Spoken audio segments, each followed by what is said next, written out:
We are with Marie Curie tonight. We're talking about the big cycle ride, which it could be between Land's End to John O'Groats, which is, I don't know, how many miles? Just ask someone who's done it before, and that's Jeremy Crick. Hi, Jeremy. Hi, Nigel. How are you? I'm good, thanks. Good. Yeah, when did you do the ride then? We did it. I did it with my brother Ben, and my brother Andy was support driving. It was back in July last year, and we did it over just under 9 days. And the route we took was 900 miles, so depending on the route you take, it could be a little bit more, and I believe Amanda and others will be doing closer to 1,000. That's right. Well, I've just had a look here at the sort of the history of Land's End to John O'Groats, because you know, you got the signpost to Land's End and the signpost to John O'Groats, which is like an unofficial membership club thing, isn't it? Lots of people do this route on a regular basis, and I think officially it's around about 874 miles. Most cyclists take 10 to 14 days. The record route is in 9 days. I don't know, how long did it take you? Yeah, we did it in 8.5. Yeah. Well, so we scheduled ours to do about 100 miles a day. So we pretty much hit that. So that was quite sort of gratifying. Well, I should think it was. I mean, tell us about your experiences, though. I mean, everybody's, you know... Oh, okay. Were you a cyclist before?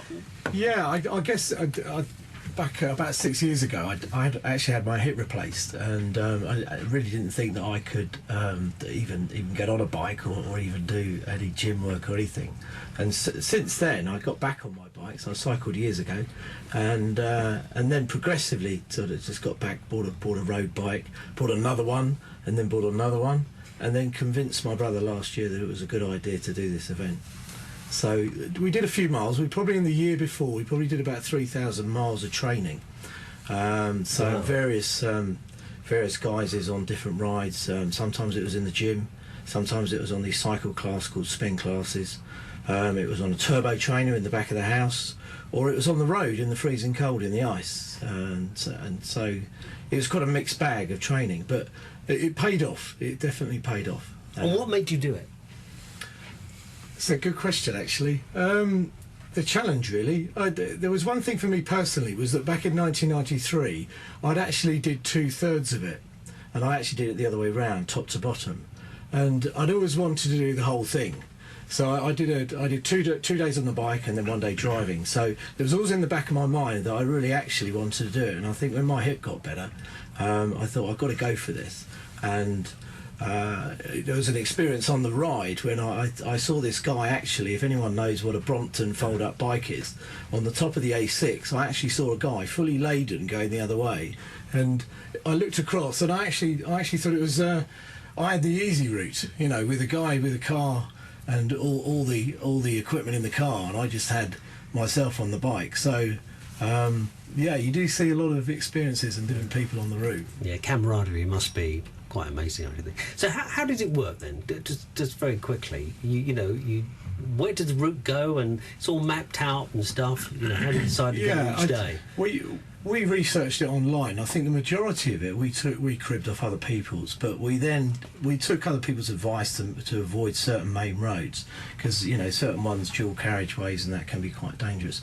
But obviously, with the beauty of sat-nav and GPS, which you can get on your bikes now. Yeah, I guess so. Yeah, so you can actually take yourself off route, off the main roads, and end up with quite a good direct route, but not getting too lost, because you're obviously being brought back onto line pretty easily, as opposed to the old map.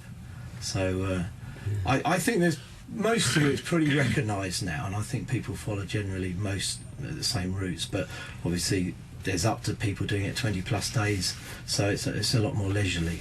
Well, I think it's interesting, the record of it. Different people have done it at different times. Not that we're not doing that. We're doing this for money. We don't care. But if somebody wants to break a record as well, I guess that's completely okay. The youngest recipient is Cameron Wicks. As I'm doing my research here, is 85, who did the journey in 49 days. That is amazing, isn't it? Yeah, it's pretty. 5, which is, you know, if anybody needs incentivising about going to do this, you know, this is maybe one way of doing it. That's the youngest person. I'm trying to think. Reg Saville is the oldest guy. He actually did this on foot at the age of 74. And there are the Land's End to John O'Groats Association and the clubs and all sorts of things that, who knows, you know, maybe someone listening now might even become a member of that as a result of this, doing this incredible journey. Finally, for you, Jeremy, we'll play some more music. I want to come back and just chat, because if people want to find out a little bit more about how they can get involved, so we'll talk some more with Amanda in just a second. But how did you feel, Jeremy, when you finally did that 800 odd miles and you finished? You know, how did you feel? I'm going to tell you how my brother felt, because that's probably a better way for me to tell this story. He was absolutely elated, and to see his face, Ben, at the end was a real picture. You know, to get the champagne cork popped out the back of the car, and see his face. I'm the sort of person, I actually get more somebody else's sense of satisfaction. Nigel, for me, it was months after that it really sunk in, because it's when other people talk to me about what I've achieved actually makes me feel good. So I'd rather position it that way as opposed to exactly how I felt at the end. Well, you put that very nicely, Jeremy.